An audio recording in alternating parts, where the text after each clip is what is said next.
Est-ce que Angèle ne nous dirait pas tout? Dans son dernier titre, Dis-le, Angèle nous prône le fait que sois ce que tu es et dis-le. Ne le cache pas, sois-en fier, c'est une force. Et dans plusieurs de ses titres, c'est clairement ce qu'elle dit à chaque fois, que tu aimes les rois, les reines, etc.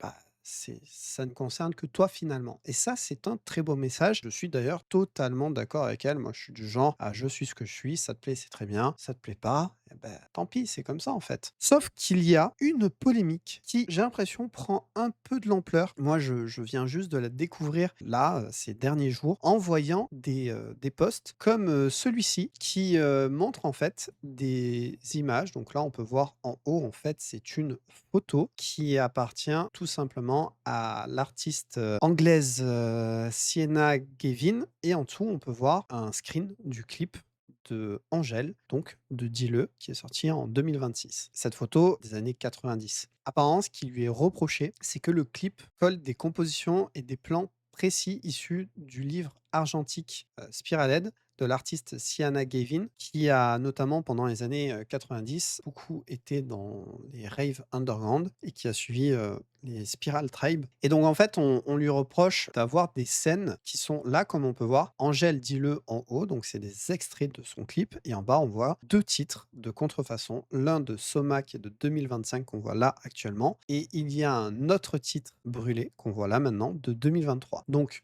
en effet, on peut voir que les scènes se ressemblent, que ça soit aussi bien de la colorimétrie que du décor, du paysage. Là, on peut voir le mur de son qui est différent esthétiquement, mais l'idée reste la même. Là, c'est un cheval qui court, alors que là, c'était une personne. Là, c'est un peu au ralenti. Mais on est clairement sur la même chose. Et c'est ça qui, dans ces commentaires, puisque j'ai aussi lu les commentaires, et d'ailleurs, il y a une deuxième partie un peu plus sombre, on va dire, de ce projet qu'on verra ensemble, qui pose problème, c'est qu'il y a beaucoup de ressemblances, mais au-delà de ce potentiel plagiat, parce que c'est pas vraiment tant ça. Le problème, c'est que le clip reprend clairement des références très identifiables, sans les nommer, sans inviter ses créateurs initiaux à collaborer sur le projet. Et il est là le problème. Surtout, c'est qu'il n'y a eu aucun contact et aucun crédit de ces personnes-là sur ce projet-là. Tu sais, les petits crédits que tu mets à la fin, dans la description des vidéos YouTube ou sur internet, sur les plateformes de streaming, par exemple, les crédits pour voir qui a bossé dessus. Tout simplement parce que quand on va sur là, le clip de Angèle et qu'on fait afficher plus, ça, ce sont les crédits. Voilà. Et on peut voir que tout le monde a été crédité sur ce projet. Oui, mais voilà, tout le monde, mais pas tout le monde. Puisque ces personnes qui ont inspiré ce clip ne sont pas dedans et n'ont pas été contactés. Justement, là, on est sur donc le profil de l'artiste, hein, Sienna Gavin. Là, c'est elle qui nous avait mis donc ces 2 photos-là et elle le dit bien dedans qu'il y a plusieurs personnes de l'industrie, qui lui ont fait remonter du coup, ben, ce projet qu'Angèle a sorti, mais qu'en fait, elle n'a jamais été consultée ou contactée par le label ou par les créatifs, tout simplement, par rapport, aux images et tout ça. C'est clairement, elle le dit clairement. Là, c'est même pas genre, pris de quelque part ou je ne sais pas quoi. C'est elle qui le dit clairement et le problème,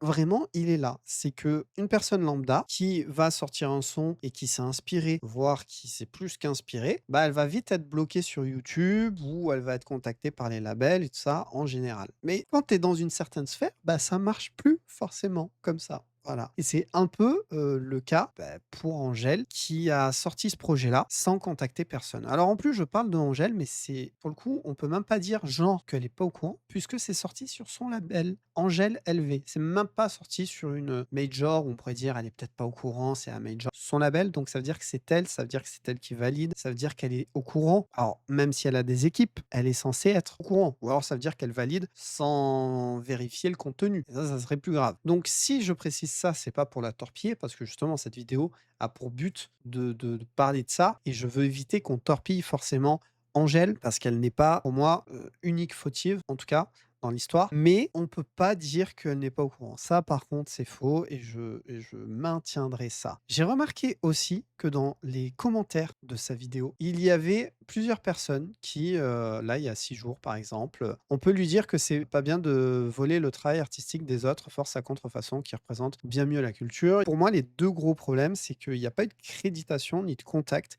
et qu'en même temps, Angèle reprend les codes underground en les transformant à la sauce pop. Sauf que ça passe pas parce qu'en plus, le monde de underground, c'est vraiment un monde particulier où ce sont que des passionnés, tout ça. Bah, c'est vraiment si tu connais ce domaine, ben, oui, tu vas vouloir le défendre.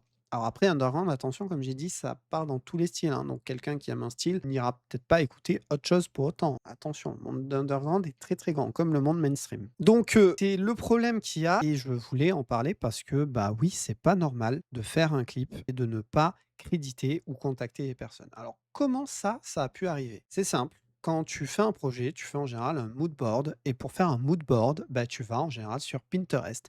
Sur Pinterest, tu tapes, ce que tu veux rechercher et une fois que tu as trouvé, tu prends les différentes images qui sont en général créditées, donc tu sais à qui elles appartiennent, sauf si ça a été pris de prix, de prix, de prix. Mais encore une fois, quand tu bosses, dans une boîte avec des spécialistes, c'est à eux de faire les recherches au pire et de savoir d'où viennent leurs sources. Toujours important, moi quand je vous sors des vidéos, je m'assure des sources et des infos que je vais vous donner. Je ne prends pas la première info en disant: «Ah tiens, hop et je donne». Non, heureusement d'ailleurs. Donc ils ont fait un mood board, donc c'est une planche, voilà, un plan où tu mets plein de photos pour décrire, imager, à quoi va ressembler le clip et le projet. Et une fois que tu as ça, ben, tu vas trouver les endroits où tu vas vouloir faire le clip, donc faire du repérage, ça s'appelle comme ça. Et puis voilà, petit à petit, tu réunis les éléments. Sauf que du coup, c'est à ce moment-là où on aurait dû contacter simplement les personnes concernées et ça n'est pas arrivé. Donc voilà le problème et ce qui est dénoncé. De toute façon, je vous mettrai en description, ce post est vraiment très intéressant, hein. Moi, je vous conseille vraiment d'aller le voir parce que du coup, en plus, ça explique, hein, je veux dire, là, ce post-là, c'est pas pour, torpiller,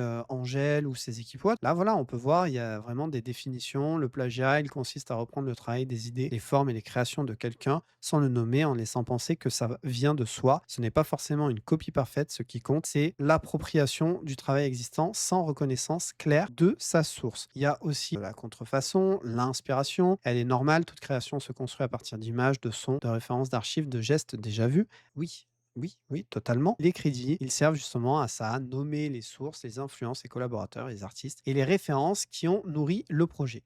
Donc c'est vraiment ultra intéressant. Je vous mettrai tout ça en description. Je veux dire, je vous mettrai aussi les différents profils. N'hésitez pas à les voir, à leur donner de la force. Voilà, hein, le tout, c'est que chacun se fasse son idée, mais une idée réaliste de la chose et pas juste j'ai vu cette info-là, machin, qu'est-ce qu'il en est. Donc concrètement, par rapport à ça, moi je suis allé voir les différents clips, que ce soit Brûlé ou Somma, qui sont d'ailleurs top. Ça a été une belle découverte. D'ailleurs, je me suis abonné à Contrefaçon. C'est vraiment cool ce qu'ils font. Pour moi, c'est pas du plagiat. Pour moi, non, c'est pas du plagiat. C'est oui de l'inspiration, ça c'est sûr, ça c'est certain. Après, bah, en effet, oui, oui, oui, bah, tu vas avoir des angles de caméra, tu vas avoir un décor qui va être un peu pareil. Après, ben, ça se passe en extérieur. Ça reprend la culture underground, donc bah, oui, tu vas mettre des codes comme, une grosse enceinte, ce genre de choses. Oui, il y a des choses comme ça. Bien évidemment, tu reprends le code. Encore une fois, l'industrie musicale va juste prendre un truc et le conditionner, le polir, le rendre parfait, à leur standard en tout cas, pour le grand public. Donc ça, c'était pour la face, on va dire peut-être la plus mignonne, parce qu'il y a une deuxième face qui, elle, est moins cool et que j'ai notamment vu dans des commentaires où en fait, il y a des personnes qui se sont plaints du tournage, comme quoi ça s'est mal passé, qu'il y a eu des problèmes. Voilà, là on peut voir donc Charlotte qui dit: «En plus de ça, le tournage s'est super mal passé. Tous les figurants qui ont eu des piqûres de chenilles à cause de la mauvaise gestion sanitaire de la production. Certains ont dû aller à l'hôpital et il n'y a pas eu de compensation». En fait, le tournage s'est passé dans le sud de la France avec nos beaux pins parasols notamment. Il y a des problèmes avec les chenilles processionnaires. Voilà, c'est un problème qui est connu de tous et encore plus que quand tu es dans le milieu professionnel où tu réalises des clips. Là où je veux en venir, c'est qu'il y a beaucoup de commentaires, hein. Il n'y a pas eu que celui-là, hein, il y en a bien d'autres, hein. N'hésite pas à aller voir ça. C'est que les figurants ont apparemment eu plein de déboires pendant ce tournage. Le premier, c'est qu'il y a eu plein de piqûres urticantes qui ont été faites par rapport à ces chenilles et notamment certains qui ont fini à l'hôpital et ça c'est pas cool du tout. C'est vraiment du coup un problème sanitaire et médical. Autre truc, c'est qu'il y a eu plein de petites défaillances, on va dire, apparemment, pendant ce tournage, notamment manque d'eau potable accessible, apparemment la nourriture au niveau des repas livrés en quantité insuffisante ou avec des retards critiques. Ah, il y a des gens aussi qui apparemment ont attendu, la nuit, un certain temps avant d'être récupérés pour être amenés sur le lieu du tournage. Apparemment, il y a eu des dépassements d'horaires et une certaine pression exercée pour prolonger le tournage au-delà des heures déclarées et visiblement qui n'ont pas forcément été payées ou en totalité. Alors après, je ne rentrerai pas dans ces détails-là parce que on ne sait pas réellement ce qu'il en est, on ne sait pas ce que les figurants ont signé comme contrat, ce genre de choses. Là, j'en parle parce que c'est des points que j'ai relevés à plusieurs reprises. C'est pas le point où je veux en venir. Le point, par contre, où je veux en venir, c'est sur ce problème de chenille processionnaire qui est très connu et qui, pour le coup, ça, je pense que c'est un problème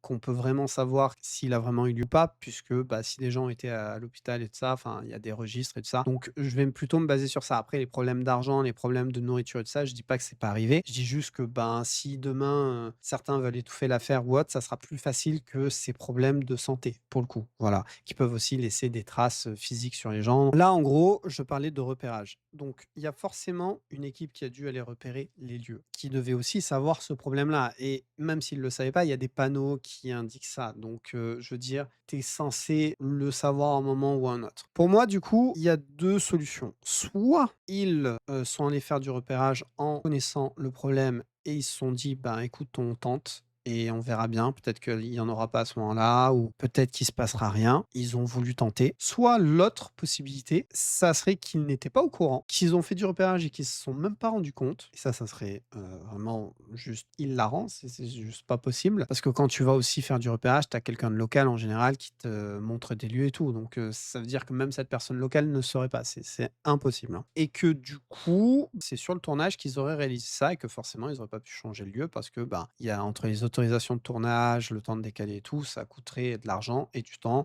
C'est le seul point que je comprendrais. Mais pour en arriver là, faudrait du coup ne pas savoir. Et pour moi, cette solution-là n'est pas viable. C'est pas possible que personne dans l'équipe ne sache pas que ce problème existe dans le sud de la France. C'est un peu comme si demain tu veux faire un tournage en plein été dans le sud de la France. Au final, tu peux pas parce qu'il y a des risques d'incendie ou je sais pas quoi. Enfin, c'est ultra connu. Enfin, voilà.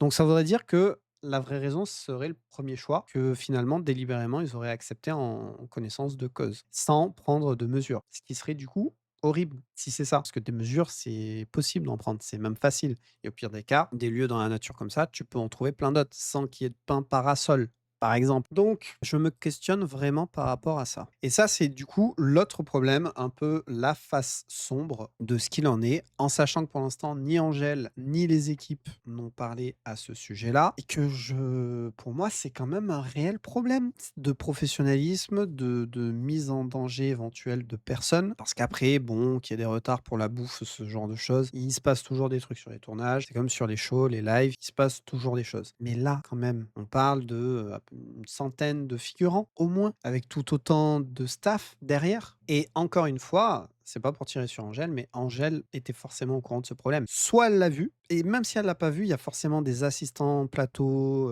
tournage, ce que tu veux, ou même des figurants qui en ont parlé et qu'elle a entendu. Enfin, c'est sûr, c'est certain, c'est certain. Et surtout que ça a mené à des problèmes bah, urticants pour certains et de ça, donc ça a dû même arrêter des scènes ou prendre du retard sur certaines choses. D'ailleurs, je parlais de retard et je pense que tout ça, c'est des retards qui se sont créés un peu et que les équipes qui se sont peut-être dit non, mais on va le faire, peut-être qu'il y aura aucun problème, n'ont pas pris en compte que ça pourrait arriver. Donc encore une fois, pour moi, Angèle est en tort sur ça. Ce qui choque aussi les gens, c'est que jusqu'à présent, on a eu une Angèle indépendante qui allait à contre-courant de l'industrie musicale et que là, on se retrouve avec une Angèle qui peut-être commencerait à utiliser les codes de l'industrie musicale et se mettrait dans le rang. Et ça, peut-être que ça plaît moins aux gens, que Angèle, est très appréciée maintenant, des marques, qu'elle est gérée et tout ça et oui, forcément, mais après c'est normal qu'elle évolue, qu'elle grandisse, qu'elle en veuille plus, c'est sûr. Mais par contre là, la manière de faire, j'ai pas compris. Je comprends pas pourquoi. Si on n'a pas d'explication, on pourra jamais vraiment savoir ce qu'il en est. C'est pour ça que je ne veux pas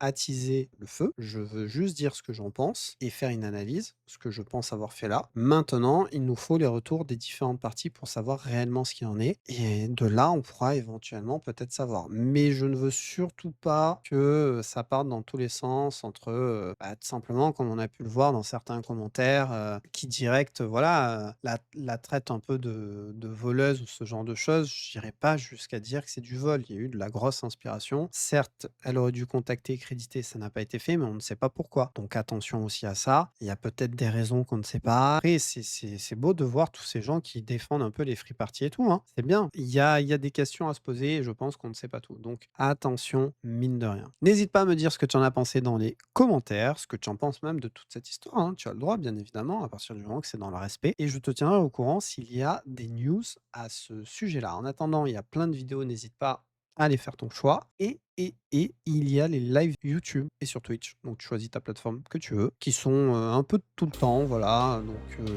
reste à l'affût. Et moi je te dis à la prochaine. Et en attendant, en ayant le respect des autres créateurs, évidemment, sois créatif.